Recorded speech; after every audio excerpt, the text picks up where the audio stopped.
শুরুতে জানিয়ে দেব বহুদলীয় গণতন্ত্রের ধারা পুনঃপ্রতিষ্ঠায় বিএনপির মূল লক্ষ্য, বলছে তারেক রহমান। জানিয়ে দেব এবার নতুন লড়াইয়ে যোগ দিচ্ছে জামায়াত ইসলাম। এছাড়া আওয়ামী লীগ নেতা পান্নাকে ষড়যন্ত্র করে মারা হয়েছে দাবি রাজনৈতিক সহযোদ্ধাদের। সর্বশেষ জানিয়ে দেব এক ব্যক্তি দুবারের বেশি প্রধানমন্ত্রী নয়, প্রস্তাব দিচ্ছে জাতীয় পার্টি।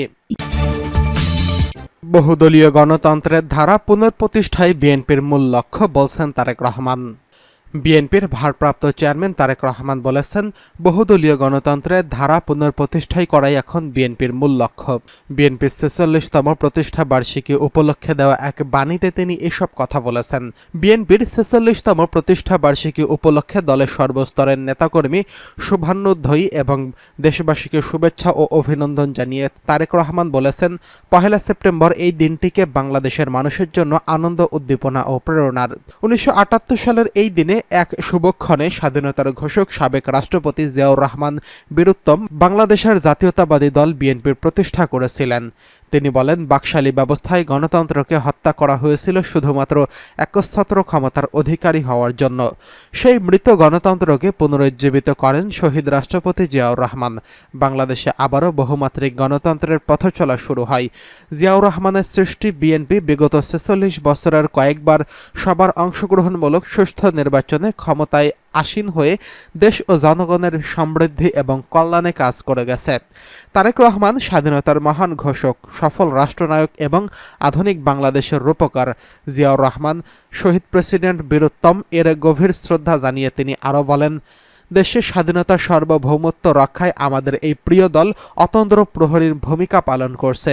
নির্বাসিত গণতন্ত্র আদায়ের নির্দ্বিধায় অকাতরে জীবন উৎসর্গ করেছে অসংখ্য নেতাকর্মী। ৮০-র দশকে ৯ বছরের সামরিক স্বৈরাচার বিরোধী আন্দোলনে খালেদা জিয়ার নেতৃত্বে বিএনপির রাজপথে আপোষহীন ভূমিকায় ইতিহাসের একটি উজ্জ্বল অধ্যায়। তার এই অগ্রণী ভূমিকার জন্য গণতন্ত্র পুনরুদ্ধার হয়। এর জন্য আমি খালেদা জিয়াকে জানাই সশ্রদ্ধ সালাম। তারেক রহমান বলেন, বাংলাদেশের গণতন্ত্রকে শক্তিশালী এবং প্রাতিষ্ঠানিক রূপ দেওয়ার লক্ষ্যে বিএনপি ১৯৯১ সালে নির্বাচিত হয়ে রাষ্ট্র পরিচালনার দায়িত্ব পালনকালে সাংবিধানিক সংশোধনীর মাধ্যমে সংসদীয় গণতন্ত্র পুনঃপ্রবর্তন করেছেন।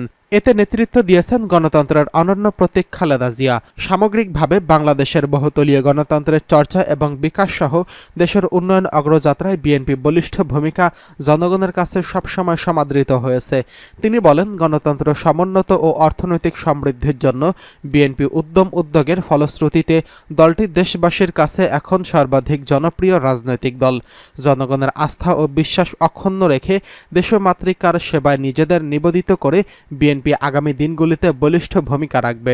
জন্মলগ্ন থেকেই এই পর্যন্ত দলের যে সমস্ত নেতাকর্মী মৃত্যুবরণ করেছেন এবং ১.৫ দশকে আওয়ামী ফ্যাসিবাদের করাল গ্রাস এবং সম্প্রতি ছাত্র জনতার রক্তঝরা আন্দোলনে প্রাণ হারিয়েছেন এবং সম্প্রতি পূর্বাঞ্চলে বন্যায় যারা মৃত্যুবরণ করেছেন, তারেক রহমান তাদের প্রতি গভীর শ্রদ্ধা নিবেদন করেছেন। এদিকে এবার নতুন লড়াইয়ে জামায়াত ইসলাম। রাজনৈতিক দল হিসেবে নিবন্ধন অবৈধ বলে হাইকোর্টের রায়ের বিরুদ্ধে আপিল পুনঃশুনানির পুনরুজ্জীবিতের জন্য আপিল বিভাগে আবেদন করবে বাংলাদেশ জামায়াত ইসলাম। আজ রোববার সুপ্রিম কোর্টের আপিল বিভাগের চেম্বার আদালতে এই আবেদন করার কথা রয়েছে। জামায়াত ইসলামের আইনজীবী প্যানেলের একটি সূত্র যুগান্তরকে এই তথ্য নিশ্চিত করেছেন। বিগত আওয়ামী লীগ সরকারের আমলে ১ আগস্ট জামায়াত শিবিরকে নিষিদ্ধ করে প্রজ্ঞাপন জারি করেছিল স্বরাষ্ট্র মন্ত্রণালয়। ছাত্র জনতার আন্দোলন ৫ আগস্ট আওয়ামী লীগ সরকারের পতন ঘটে। প্রধানমন্ত্রীর পদ থেকে পদত্যাগ করে শেখ হাসিনা ভারতে চলে যান। ৮ আগস্ট অন্তর্বর্তীকালীন সরকার গঠিত হয়। ২৮ আগস্ট জামায়াত ইসলামী এবং ইসলামী ছাত্র শিবিরকে নিষিদ্ধ করে জারি করা প্রজ্ঞাপন বাতিল করে সরকার। জামায়াত ইসলামের অন্যতম আইনজীবী হলেন মোহাম্মদ শিশির মনির। তিনি ২৮ আগস্ট সুপ্রিম কোর্টে সাংবাদিকদের জানিয়েছিলেন, জামায়াত ইসলামীকে নির্বাচন কমিশনের দেওয়া নিবন্ধে অবৈধ বলে হাইকোর্ট যে রায় দিয়েছিলেন তার বিরুদ্ধে পুনরায় আপিল বিভাগে আবেদন করতে যাচ্ছে দলটি। তিনি বলেন, জামায়াত ইসলামের নিবন্ধ ফিরে পেতে আমরা দ্রুত সময়ে আপিল বিভাগে মামলা পুনরুজ্জীবিতের আবেদন করব। এ প্রসঙ্গে জানতে চাইলে আইনজীবী মোহাম্মদ শিশির মনির যুগান্তরকে জানান, রাজনৈতিক দল হিসেবে নির্বাচন কমিশনের দেওয়া নিবন্ধন অবৈধ বলে রায় দেয় হাইকোর্ট। সেই রায়ের বিরুদ্ধে আপিল করে জামায়াত। আপিলের শুনানিতে আপিলের পক্ষে নিয়োজিত জ্যেষ্ঠ আইনজীবী এজে মোহাম্মদ আলী ব্যক্তিগত সুবিধার জন্য 6 সপ্তাহ সময়ের আবেদন দেন সংশ্লিষ্ট আইনজীবী। শুনানির মুলতবির আবেদন দেওয়া হয়। আদালত আবেদনটি রিফিউজ করে দেন এবং ডিসমিস ফর ডিফল্ট বলেন। তাই আমরা সিদ্ধান্ত নিয়েছি হাইকোর্টের রায়ের বিরুদ্ধে আপিল বিভাগের পুনঃশুনানির জন্য সুপ্রিম কোর্টের আপিল বিভাগে আবেদন করব। রোববার আপিল বিভাগের চেম্বার আদালতে এই আবেদন করা হবে। এদিকে ষড়যন্ত্র করে পান্নাকে মারা হয়েছিল দাবি রাজনৈতিক সহযোদ্ধাদের।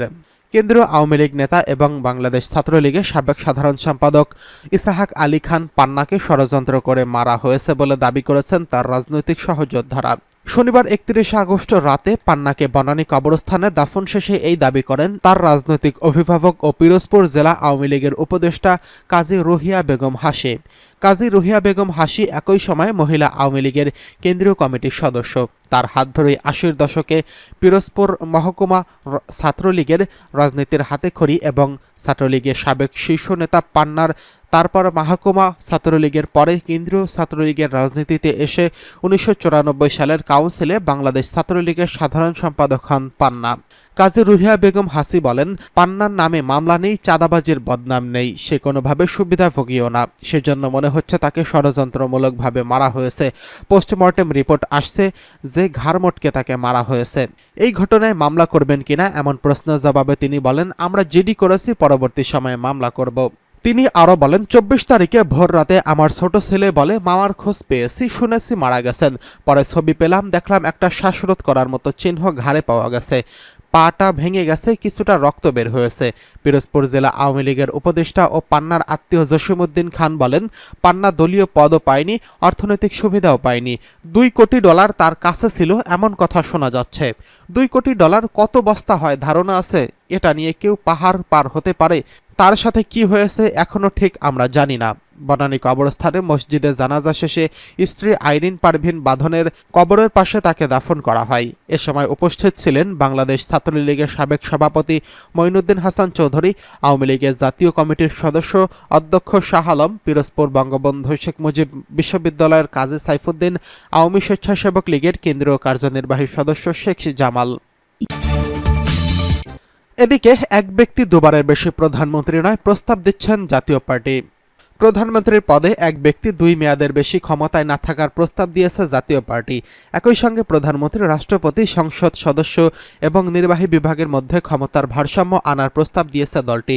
এছাড়া কোনো ব্যক্তি যেন একই সঙ্গে প্রধানমন্ত্রী ও সংসদ সদস্যের নেতা না হতে পারে সেই প্রস্তাব দেওয়া হয়েছে। রাষ্ট্রীয় অতিথি ভবন যমুনায় অন্তর্বর্তীকালীন সরকারের প্রধান উপদেষ্টা ডক্টর মোহাম্মদ ইউনূসের সঙ্গে বৈঠক করে জাতীয় পার্টির নেতারা এই প্রস্তাব দিয়েছেন। এ সময় উপস্থিত ছিলেন জাতীয় পার্টির চেয়ারম্যান জি.এম. কাদের, তার সঙ্গে ছিলেন দলের সিনিয়র নেতারা। বৈঠক শেষে সাংবাদিকদের ব্রিফিং করেন দলটির মহাসচিব মজিবুল হক চূন্য। তিনি বলেন, ছাত্র আন্দোলনে শহীদ হয়েছেন এবং আহত হয়েছেন তাদের বীর সেনা উপাধি দিয়েছেন উপদেষ্টারা। এ সময় জি.এম. কাদের প্রধান উপদেষ্টার প্রস্তাব দিয়েছেন প্রধানমন্ত্রীর পদে এক ব্যক্তি 2 বারের বেশি যেন না থাকেন। এছাড়া কোনো রাজনৈতিক দলের পক্ষে ব্যাপক হারে সংস্কার করা সম্ভব নয়। যেহেতু আপনি সুযোগটা পেয়েছেন তাই ব্যাপক সংস্কার করতে পারবেন।